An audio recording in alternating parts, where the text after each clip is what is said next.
¿Qué tal? ¿Cómo están? Muy buen día. Estamos junto a Carol Fernández, académica de la Escuela de Economía y Negocios de la Universidad San Sebastián, precisamente para poder ahondar mucho más en esta reforma. Y partamos por lo que se ha expuesto, ¿no? Lo escuchábamos ahí en la nota con los principales ejes que tiene esta reforma.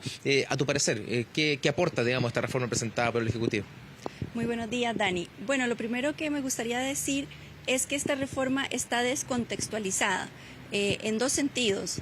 Primero, que está pensada en un contexto en que no teníamos la pensión garantizada universal y tampoco habíamos tenido los retiros de fondos de pensiones que se dieron entre el 2020 y el 2021. Entonces, en este sentido, como que la reforma se quedó un poquito en el pasado con esta idea de que el 6% de cotización adicional vaya a un fondo común, cuando ahora de verdad necesitamos recomponer los ahorros de los trabajadores que hicieron estos retiros, y además la solidaridad ya está resuelta a través de la pensión garantizada universal.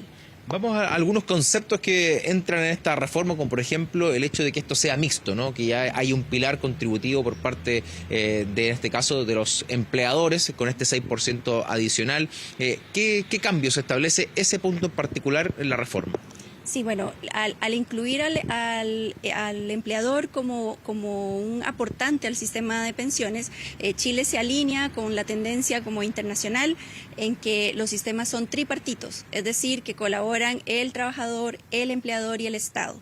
Eso a mí me parece que está muy bien y que se alinea con los conceptos, las recomendaciones internacionales.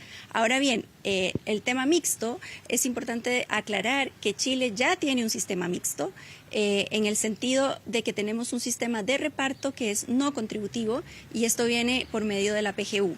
Entonces, la diferencia con otros países de la OCDE es que tienen sistemas de reparto que son contributivos. Entonces, esa es una gran diferencia, y esto es importante aclararlo porque como que se ha anunciado como una gran novedad que se instala un sistema mixto cuando en verdad ya lo tenemos. Este aporte patronal, como se ha definido, del 6%, y aquí viene quizás el debate que lo escuchábamos en la nota, incluso con algunas opiniones ciudadanas, de dónde va, ¿no?, este dinero. Va en este caso de una cuenta nocional, no directamente a la cuenta individual de cada una de las personas, donde ahí existe una opción de reparto, ¿no?, de quienes tienen menos ingresos van a recibir más de ese punto, ¿no? Sí, acá también este es un tema un poquito complejo, pero en el fondo, como en palabras muy simples, una cuenta nocional es como que uno tiene una noción de cuánto es el ahorro que uno ha hecho. Entonces, en ese sentido es distinto a si el dinero entra a la cuenta individual, porque ahí el dinero entra como directamente en tu cuenta personal. En este caso, el gobierno lo que hace es que lleva un registro de cuáles han sido tus aportaciones, y efectivamente un 30% de ese 6%, es decir, un 1.8% de tu salario, va a distribuirse de forma pareja entre todos los que cotizaron en ese año.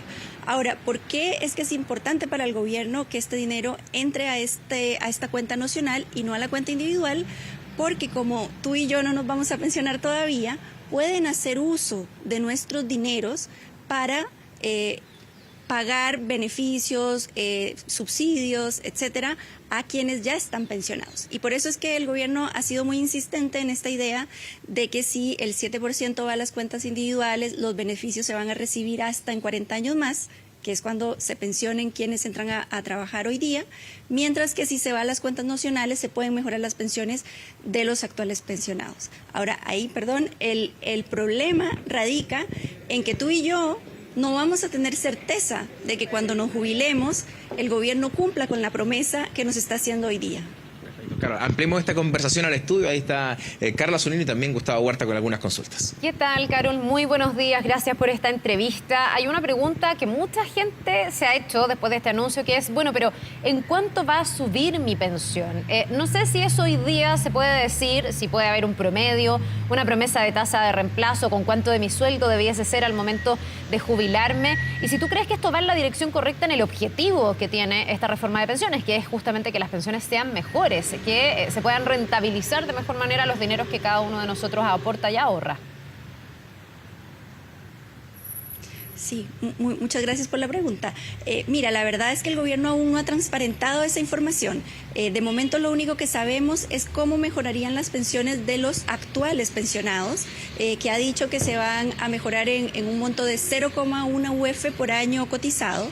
Y el ejemplo que han mostrado en prensa es el de una persona que ha cotizado por 20 años y que por lo tanto recibiría el equivalente a 2 UFs de compensación a través de este fondo.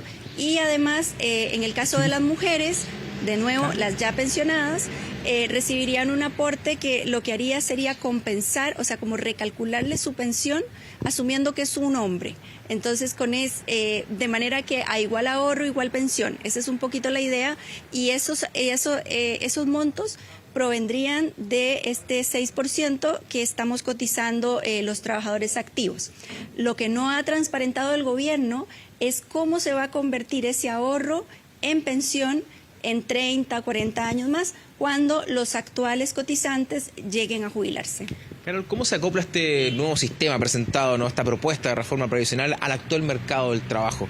Donde hay diferentes formas, ya quizás los dependientes son los menos, hay muchos independientes, incluso algunos que no boletean. Hay también incentivo en este caso de la reforma, aumentar pensión, digamos, que puede ser regresivo en el sentido de cotizar por menos o haber ahí una suerte de arreglo, que hoy día eso existe en el sistema, digamos.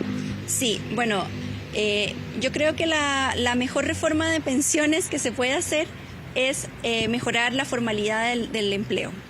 Y lamentablemente esta reforma va en el sentido opuesto.